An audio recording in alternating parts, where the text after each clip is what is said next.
Hello everyone, welcome to my YouTube channel reasoning with Pinki Verma. I hope आप सब बहुत अच्छे होंगे और आपकी पढ़ाई भी बहुत अच्छी चल रही होगी। जैसा कि देख रहे हैं, डे बाय डे आपका एसबीआई क्लर्क का एग्जाम बहुत नज़दीक आते जा रहा है। उसी तरीके से हमने पिछले वीडियोस में आपका इनइक्वालिटी और सिलॉक्स के कंसेप्ट के साथ साथ कुछ क्वेश्चंस की प्रैक्टिस किए थे।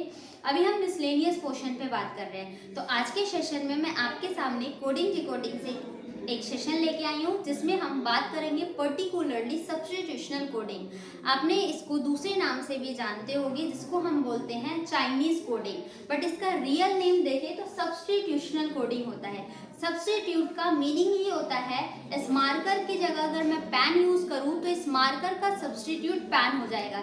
सेम हियर, यहाँ पर जो लैंग्वेज गिवन है, जो वर्ड्स है, उसकी जगह कौन सा कोड यूज किया गया है, सब्स्टिट्यूट कौन सा रिप्लेस करके उसका कोड लिखा गया है, इस चीज को देखते हैं। इस तरीके का क्वेश्चन जो आपके सामने बोर्ड पे रखा हुआ है, ऐसा क्वेश्चन आपके प्रीलिम्स एग्जाम में कोडिंग डिकोडिंग से 5 मार्क्स का क्वेश्चन पूछा जाता है।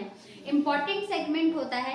इस तरीके के क्वेश्चन को सॉल्व करने के लिए आपका टारगेट टाइम होना चाहिए 1.5 मिनट। 1 मिनट में आप हर वर्ड का कोड फाइंड आउट करो और विद इन हाफ मिनट आप आधे मिनट में इनके जो क्वेश्चन पुटअप किए गए हैं वो फ्रेम करो। देखो, ये एक सेट है क्वेश्चन का। इस सेट से आपका 5 क्वेश्चन पूछा जाता है। Every question contain 1 marks. हर एक क्वेश्चन 1 मार्क्स का होता है। 5 क्वेश्चन पूछे जाएंगे जो कि आपके 5 मार्क्स के हो जाएंगे। अब इसको सॉल्व कैसे करते हैं, आइए उसको सीखते हैं। फर्स्ट ऑफ ऑल देखो, आपका इस सेक्शन से 5 मार्क्स मिलने वाला है ना, तो आप सबसे पहले हर एक वर्ड के कोड को आइडेंटिफाई करो। हर एक वर्ड के कोड को कैसे आइडेंटिफाई करेंगे, जैसे यहाँ पर 4 स्टेटमेंट है। पहला स्टेटमेंट, दूसरा स्टेटमेंट, तीसरा स्टेटमेंट, चौथा स्टेटमेंट। बोला क्या है, departure for the sky is coded as re mi फा डो। ठीक, अब कंपलसरी नहीं है कि डिपार्चर पहले लिखा है तो डिपार्चर का कोड आरडी ही होगा, बट ये डेफिनेटली श्योर है, अगर फर्स्ट स्टेटमेंट में डिपार्चर है तो डिपार्चर का कोड भी आपको इसी 4 वर्ड के अंदर, जो इसका कोडेड है, इसी 4 वर्ड के अंदर ही डिपार्चर का कोड फाइंड आउट करना होगा। बट उसके कुछ रूल्स होते हैं, तरीके होते हैं। सब मैक्सिमम टू मैक्सिमम, अभी तक पिछला जितना भी एनालाइज किया जाए, हमने ये ऑब्जर्व किया है कि उसमें से सिर्फ हमारे पास 11, मैक्सिमम टू मैक्सिमम 11 वर्ड ही फाइंड आउट करवाता है एग्जामिनर। तो फर्स्ट ऑफ ऑल आप फर्स्ट स्टेटमेंट के चारों वर्ड को नोट करो। जैसे पहला स्टेटमेंट में गिवन है डिपार्चर, फटाफट से नोट करना है इस चीज को ताकि आपका टाइम सेव हो। फॉर, द और स्काई, फर्स्ट स्टेटमेंट के चारों वर्ड आपने नोट कर लिए। अब सेकेंड स्टेटमेंट पे आओ। सेकेंड स्टेटमेंट में सिर्फ हमें उस वर्ड को लेना है जो रिपीटेड नहीं है। सेकेंड स्टेटमेंट में सिर्फ उस वर्ड को लेना है जो रिपीटेड नहीं है। जैसे कि ट्राई, अब ट्राई ऊपर नहीं लिखा है ना आपने, तो यहाँ पर ट्राई लिखो। नेक्स्ट, फॉर आप ऊपर लिख चुके हो तो वापस नहीं लिखोगे। द आप पहले लिख चुके हो तो वापस नहीं रखोगे। अब बचा क्या, बेस्ट। तो सेकेंड स्टेटमेंट से सिर्फ आपको 2 वर्ड फाइंड आउट करने हैं। नेक्स्ट थर्ड वर्ड में आ जाओ, थर्ड स्टेटमेंट में आ जाओ। डिपार्चर है और स्काई है, आप पहले ही नोट डाउन कर चुके हो, तो थर्ड स्टेटमेंट में सिर्फ एक वर्ड फाइंड आउट करना है, दैट इज योर हो गया। और लास्ट स्टेटमेंट में देखो, ट्राई आप लिख चुके हो, फॉर भी लिख चुके हो, स्काई भी लिख चुके हो, तो लास्ट में क्या वर्ड मिला है, पोल। आपको पहले ही बोला था मैक्सिमम एग्जामिनर 11 वर्ड के कोड फाइंड आउट करवाता है। 1 2 3 4 5 6 7 8 वर्ड है यहाँ पर। अब इनके कोड कैसे फाइंड आउट करना है, अभी तो बस हमने वर्ड को नोट किया है ना, इसमें से किसी का भी वो कोड पूछ सकता है। तो अब देखो, जैसे डिपार्चर, फोकस करना, अब यहाँ पर ध्यान से सुनना। डिपार्चर कौन कौन से स्टेटमेंट में है, हमने नोट किया कि फर्स्ट स्टेटमेंट में डिपार्चर गिवन है और थर्ड स्टेटमेंट में।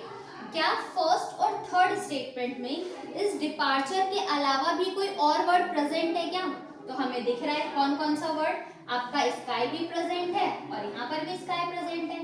अब दोनों में तो आप कोड आइडेंटिफाई नहीं कर पाओगे।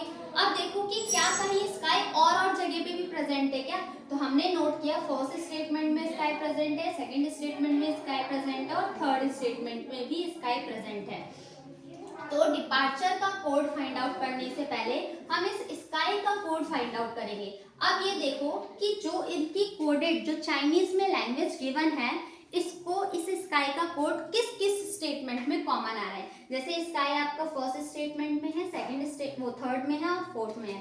तो यहाँ पर देखो फर्स्ट स्टेटमेंट में, थर्ड स्टेटमेंट में और फोर्थ स्टेटमेंट में ऐसा कौन सा कोड गिवन है जो तीनों में कॉमन हो। हम फोकस करते हैं, जैसे कि आपका हो गया एमई तो नहीं है, एफ ए और एफ ए तीनों में प्रेजेंट है ना एफ ए, तो इस स्काई का कोड क्या हो जाएगा एफ ए। अब डिपार्चर का आप इजीली फाइंड आउट कर सकते हो। अब फर्स्ट में और थर्ड में देखो एफ ए के अलावा, एफ ए को फोकस नहीं करो, और कौन कौन सा वर्ड प्रेजेंट दिख रहा है, डी ओ, डी ओ यहाँ पर भी और डी ओ यहाँ पर भी और डिपार्चर भी दोनों जगह पे है, तो आपका डिपार्चर का कोड क्या हो जाएगा डी ओ। ठीक है। अब फॉर और द को देखो, फॉर और द फर्स्ट में भी है, फॉर और द सेकंड में भी है, तो इन दोनों में पॉसिबिलिटी हो सकती है कहीं और। देखो फॉर है क्या, दिख गया हमें लास्ट वाले में, तो for for for first second fourth statement में कॉमन देखो, फर्स्ट सेकंड एमी एमी और फोर्थ में एमी है क्या, तो ये कोड नहीं हो सकता। नेक्स्ट देखो आर ई और आर ई, तो इस फोर का कोड क्या हो गया आपके सामने आर ई। अब ध्यान से सुनना, फर्स्ट स्टेटमेंट में डिपार्चर फॉर द स्काई, आप डिपार्चर का कोड फाइंड आउट कर चुके हो, फोर का कोड फाइंड आउट कर चुके हो और स्काई का वर्ड फाइंड आउट कर चुके हो, बचा क्या द बचा है। तो इस जो इसके आगे की कोडेड है, इसमें से भी तो जो रिमेनिंग कोड बचा होगा वही इस द का कोड हो जाएगा। देखो आर ई आप नोट कर चुके हो, एफ ए भी नोट कर चुके हो और डी ओ भी नोट कर चुके हो, बचा क्या एम ई बचा है ना, तो उस द का कोड क्या हो जाएगा यहाँ पर एम ई। ठीक है। नेक्स्ट स्टेटमेंट देखो, फर्स्ट स्टेटमेंट में आपके सारे वर्ड डन हो गए। नेक्स्ट में आप ट्राई का ढूंढते हैं, ट्राई कहाँ पर है इस वाले स्टेटमेंट में और लास्ट वाले, सेकंड और लास्ट में। क्या ट्राई के अलावा कोई और भी कोड है, फोर है बट फोर हम ढूंढ चुके हैं, तो ट्राई का इन दोनों में कॉमन देखो क्या है एस ओ और एस ओ, तो ट्राई का कोड एस और एस ओ दोनों में कॉमन है, तो ट्राई का कोड क्या हो जाएगा आपका यहाँ पर एस ओ। ठीक। अब ढूंढते हैं बेस्ट, बेस्ट कहाँ पर गिवन है, सिर्फ एक में ना। देखो आप ट्राई नोट कर चुके हो, फॉर का भी पता चल चुका है, द का भी, बेस्ट बचा रह गया। अब इसमें से देखो कौन सा ऐसा कोड है जो नहीं लिखा आपने, एसओ हो चुका है, एल ए नहीं हुआ है, एम ई और आर ई लिख चुके हो, तो इस बेस्ट का कोड क्या हो जाएगा यहाँ पर एल ए। ठीक है। अब बचा योर और पोल, थर्ड स्टेटमेंट में भी योर बचा रह गया, इधर कौन सा कोड बचा हुआ है टी ई, तो इस योर का कोड हो जाएगा टी ई। लास्ट में पोल बचा रह गया, इधर कौन सा वर्ड बचा, आर ई लिख चुके हो, एसओ भी हो चुका है आपका, एफ ए भी हो चुका है, तो बचा क्या गो, तो इस पोल का कोड क्या हो जाएगा गो। अब इससे रिलेटेड क्वेश्चन कैसे पूछता है वो मैं अभी बोर्ड पे लिख रही हूँ, फिर देखना कोड आपने सारे वर्ड के फाइंड आउट कर चुके हो, लेकिन इसके क्वेश्चंस कैसे पूछेगा वो नोट करना।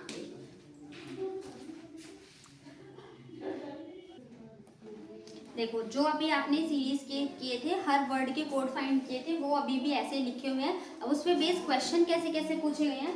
फर्स्ट है what is the code for TE, TE आप पहले ही कोड सबके पर्टिकुलर डिफाइन कर चुके हो, तो टीई का आंसर क्या हो जाएगा यहाँ पर योर। नेक्स्ट क्वेश्चन पूछा गया which of the following code for SO, SO का कोड क्या है यहाँ पर ट्राई, तो इसका आंसर हो जाएगा ट्राई। नेक्स्ट पूछा गया है स्काई का कोड क्या होगा, तो स्काई का आप पहले ही फाइंड आउट कर चुके हो, दैट इज एफ ए। और यहाँ पर what is the code for word best, best का कोड पूछा गया है, तो बेस्ट में आपका क्या है एल ए, तो यहाँ पर हो जाएगा एल ए का कोड। तो ये अगर आप एक बार पूरा 1 मिनट के अंदर आप सारे maximum two maximum 11 word find out करवाता है एग्जामिनर, अगर आप सबके वर्ड फाइंड आउट कर कोड फाइंड आउट कर चुके हो तो एग्जाम में आपको कोई प्रॉब्लम नहीं होगी और आंसर भी आपका एक्यूरेसी के साथ आएगा। तो इस कंसेप्ट को सीखना है, इसी पे बेस में एक क्वेश्चन आपका होमवर्क के लिए दे रही हूँ, उस क्वेश्चन का पर्टिकुलर एक एक वर्ड का कोड आप फाइंड आउट करके कमेंट में कमेंट करना। क्वेश्चन दे रही हूँ अभी नोट कर लेना, फिर आंसर बताना।